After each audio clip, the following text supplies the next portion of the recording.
भाई कल बात हो रही थी अ, कि हम सीखते कैसे हैं और मैंने बोला कि अनुभव से ज्ञान आता है। असली ज्ञान अनुभव से आता है।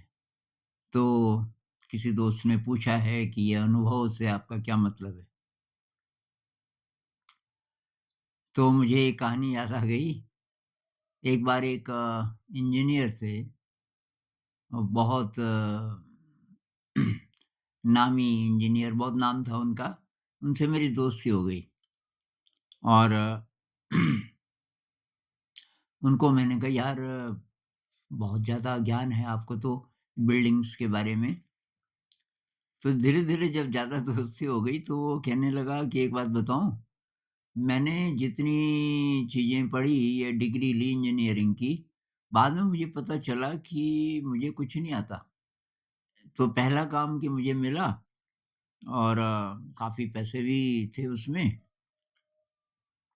तो एक बिल्डिंग थी उसकी देख-रेख करनी थी शुरू से आखिर तक कि भई तुम मिस्त्री के साथ रहोगे, मिस्त्री को डायरेक्शन देते रहोगे। अब कि मुझे समझ ही ना आई मिस्त्री कर क्या रहा है, मिस्त्री बहुत एक्सपर्ट था, काफ़ी अनुभवी था। तो कि मुझे समझ ही ना आए, बीच-बीच में वो मालिक भी आते थे।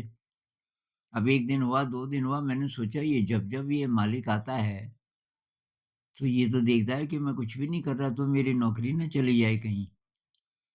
कहीं ये बोले कि भई आपकी शायद ज़रूरत नहीं है, मिस्त्री को भी पूछेगा कि कुछ ये बता भी रहा है तेरे को? बहुत परेशान। तो कि मैंने फिर मिस्त्री से दोस्ती की और उसको बोला कि यार तू मेरी नौकरी बचा।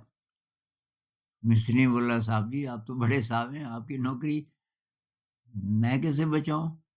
यार कि जब ये मालिक आता है ना मैं तेरे को कुछ बोलूँगा, ज़रा कड़क आवाज़ में बोलूँगा कि ये यहाँ पे ऐसे नहीं ऐसे कर और तू वैसे कर देना। तो मिस्त्री को बात समझ नहीं आई, उसने कहा तो अच्छा ठीक है। आ गया जी, मालिक आया, तो मिस्त्री ने एक फ्रेम खिड़की का फ्रेम रखा था और एक साइड से थोड़ा दीवार ऊपर उठा दी थी।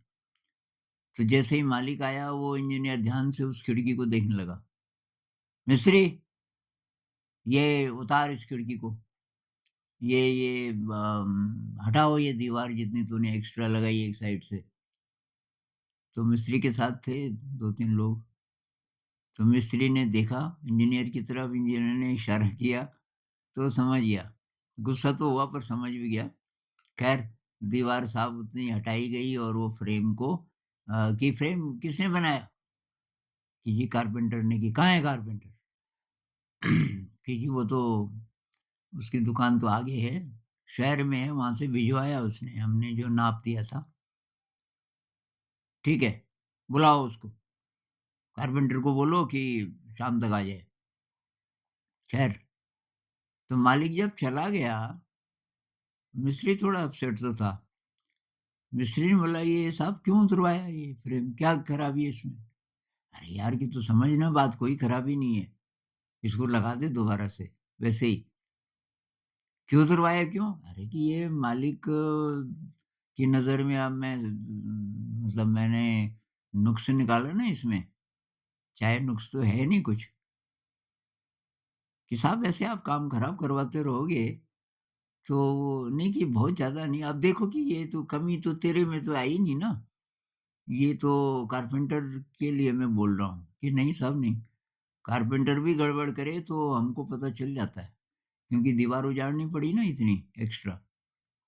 यार कि मैं छोटा-मोटा अब 2-4 दिन बोलूँगा तेरे को, तो प्लीज़ तू यार खराब मत मानना।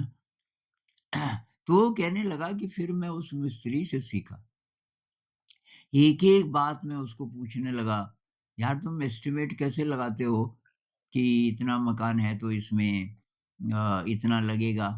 वो बहुत एक्सपीरियंस्ड मिस्त्री था, तो जहाँ वो मिस्त्री जाता था ठेकेदार की ज़रूरत नहीं पड़ती थी। मिस्त्री बता देता था, इतनी सीमेंट लगेगी और इतनी रेत लगेगी और इतनी रोड़ी लगेगी वगैरह-वगैरह, इतना सरिया लगेगा, इतनी ईंटें लगेंगी। तो ये हुआ प्रैक्टिकल अ अनुभव अनुभव से ज्ञान जो मिस्त्री को था, वो सच्चा ज्ञान था। क्योंकि वो अनुभव से था। जो इंजीनियर था, इसको जो ज्ञान था और अब पता चला उसको कि ज्ञान उसको कुछ है नहीं, जब बिल्डिंग का काम मिला उसको देख-रेख का, तो उसने किताबें बहुत पढ़ी थी, वो 4-5 साल तक तो पढ़ता ही गया, लेकिन कुछ नहीं सीखा। तो एक्चुअली हम जो भी सीखते हैं, अनुभव से सीखते हैं। आध्यात्म में भी वैसे ही है। अब कई विद्वान हैं, बहुत सारे धर्म ग्रंथ पढ़ लिए, वेद, पुराण, उपनिषद सब पढ़ लिए, धारा प्रवाह बोल लेते हैं। कहीं बोलना पड़ जाए आत्मा क्या है, परमात्मा क्या है, कहाँ-कहाँ से कोट कर देंगे कि आत्मा अजर होती है, अमर होती है। नैनं छिन्दन्ति शस्त्राणि न चैनं दहति पावकः वगैरह-वगैरह। मुझे तो आता नहीं है ये कहीं सिलेबस में रहा होगा 7-8 में। तो अब ये जो किताबी ज्ञान है, इसके पीछे अनुभव तो है ही नहीं। अब कंपेयर करो बड़े से बड़े विद्वान का किसी अनपढ़ आदमी से जिसको है अनुभव। क्योंकि इतनी किताबें पढ़ लेने के बाद, ये वेद, पुराण इत्यादि पढ़ लेने के बाद और कोई सोचे कि मैं अब ज्ञानी हो गया, उसको एक्चुअली एक्सपीरियंस नहीं, कुछ भी नहीं हुआ। दूसरी तरफ कबीर साहब को लो, एकदम अनपढ़, कोई ग्रंथ नहीं पढ़ा। कबीर साहब को अनुभव था, तो कबीर जी के दोहे अनपढ़ आदमी ने जो बोले होंगे, वो दोहे अमर हो गए।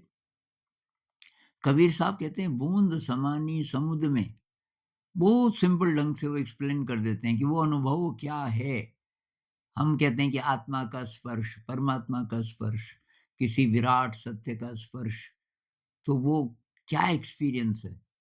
तो कहते हैं, बूंद समानी समुद्र में, सो कत हेरी जाए। मतलब जैसे बूंद समुद्र में समा गई। बूंद गई पता करने, थी तो वो पहले से भी समुद्र में, उसको पता नहीं था। क्योंकि अ, उसको अपनी बाउंड्री के बाहर कुछ दिखता नहीं था। अब उसने साधना की, तो बूँद को थोड़ा-सा अनुभव हुआ, जब अपनी बाउंड्री के पार जब वो देख सकी, तो उसने देखा कि समुद्र है और बाउंड्री गायब है। तो बूँद समानी समुद्र में, बूँद समुद्र बन जाती है, बूँद रहती ही नहीं, आई खत्म हो जाता है। जब मैं था तब हरि नहीं, अब हरि हैं मैं नाही। जब तक आप हो, आप मतलब मैं, अहंकार, तब तक आपको हरि का अनुभव नहीं हो सकता। हरि कहो जो भी नाम लो उसका, कोई विराट शक्ति। अब हरि है मैं नाही, और जब वो ज्ञान प्राप्त होता है तब मैं खत्म हो जाता है, मैं नहीं रहता। तो ये मिस्टिकल एक्सपीरियंस कह लो इसको चाहे, जिनको है, एक्चुअली हुआ, तो उसको बोलेंगे कि ये इनको अनुभव हुआ, ये असली ज्ञान है। जिनको केवल शब्दों का पता है, शब्द भी इम्पोर्टेंट हैं वैसे इंस्पिरेशन के लिए, अगर हमको याद रहे कि ये शब्द ही शब्द है। अब मान लीजिए ना, उपनिषद भी 1-2 तो मुझे भी आते हैं। ये जैसे जैसे ना, आपका ओम पूर्णमदः पूर्णमिदं पूर्णात् पूर्णमुदच्यते, वो पूर्ण है और ये भी पूर्ण है जो वहाँ से आया, और कितने भी पूर्ण बन जाते हैं, निकल आते हैं उस पूर्ण में से, वो वैसे ही रहता है। अभी पढ़ लिया, इसको बहुत अच्छे ढंग से बोला भी जा सकता है, लेकिन इसकी अनुभूति है तो तब तो बात भी है। तो ये मैं बोल रहा था भई, कि अनुभव बहुत ज़्यादा ज़रूरी है, अनुभव से ही हम सीखते हैं, छोटा बच्चा ऐसे ही सीखता है। छोटा बच्चा कैसे सीखता है? बाल्टी में पानी है पीने का, माँ ने कितनी बार बोला, "बिट्टू, उस पानी में हाथ मत डालना।" अब माँ तो रोटी बना रही है इधर किचन में, वहाँ से दिखाई देती है बाल्टी। अब बिट्टू बाल्टी के पास जाके बोलता है, "अम्मा, अप्पा, मतलब लगाऊँ हाथ?" माँ बोलती है, "नहीं, बिट्टू पीने का पानी है यार, उसमें हाथ मत लगा।" फिर दीदी को भेजती है, वो सुरुचि को भेजती है, "ये बिट्टू को लेके इधर आ जा, इसको कुछ और कुछ दे दे, ये हाथ डाल ही देगा, गंदा कर देगा पानी को।" फिर बारिश हो रही है, माँ बोल रही है, "वो बिट्टू कहाँ है? उसको बाहर तो नहीं गया? अंदर ला देख पानी बरस रहा है।" बिट्टू देखता है, "पानी? शायद ये भी पानी है।" फिर माँ बोलती है कि, "वो थोड़ा यार वो ला तो पानी ला पीने के लिए, बहुत प्यास लगी है।" अब वो पी रही है मम्मी, बिट्टू देख रहा है, "अच्छा ये भी पानी?" फिर माँ बोलती है, "वो बिट्टू कहाँ है? सूरज उसको लेके आ, उसका पानी ठंडा हो रहा है, नहलाना है ना उसको।" अब माँ पानी डाल रही है ऊपर कि नहीं-नहीं करेंगे पानी डालेंगे, उसके सिर पे पानी डाल रही है, "पानी पानी गरम तो नहीं है?" "पानी, ये भी पानी। अरे यार दाल जल तो नहीं गई? पानी कम तो नहीं हो गया उसमें? देख तो ज़रा, सूरज देख तो, दाल में पानी, वो भी पानी।" तो ये है पानी का ज्ञान, जो कि बच्चे को अनुभव से प्राप्त हो रहा है, अपनी इंद्रियों से। बाहर की जगत का अनुभव हम कहाँ से करते हैं? इंद्रियों से। अब अंदर की जगत का इंद्रियातीत, इंद्रियों से पार, वहाँ तब इंद्रियों को हम चुप करते हैं। बाहर की जगत को चुप कर देते हैं। तभी ध्यान में बैठते हैं ना, तभी तो हम एकांत जगह ढूँढते हैं, कोई शोर-शराबा ना हो, आँखें भी बंद कर देते हैं, अब कुछ दिख भी नहीं रहा, कोई आवाज़ें भी नहीं हो रही है, ऐसा टाइम है और बस अंदर की और धीरे, धीरे, धीरे जब वो अनुभव थोड़ा बहुत होता है, तो शरीर का भी पता नहीं चलता। ये सभी साधकों को होता होगा, अभी नहीं तो कुछ समय बाद होगा। ऐसी स्थिति आती है कि शरीर भी का भी पता नहीं चलता। शरीर भी नहीं है, मन भी नहीं है, एक स्पेस है बस, एंडलेस स्पेस, कुछ सेकंड्स के लिए अरे को हो जाता होगा। तो वो एक्चुअल एक्सपीरियंस है, बाउंडलेस एक्सपीरियंस, मतलब ऐसी ऐसी स्टेट जिसमें कोई बाउंड्री नहीं है, कोई लिमिट नहीं है, आप बोल सकते हैं कि इन्फिनिट है और उसमें मैं नहीं है, आप नहीं हो उसमें। क्योंकि आपका मतलब क्या? ये शरीर ना, भई मैं किसको बोलता हूँ मैं? आमतौर पे ये शरीर और ये मन अब दोनों नहीं है, तो मैं कहाँ है? तो मैं नहीं है, मैं नहीं बस तो, बस वही अनुभव रह जाता है। तो ये है रियल ज्ञान जो कि अनुभव से आता है, मैं ये बोलने की कोशिश कर रहा था। नमस्कार।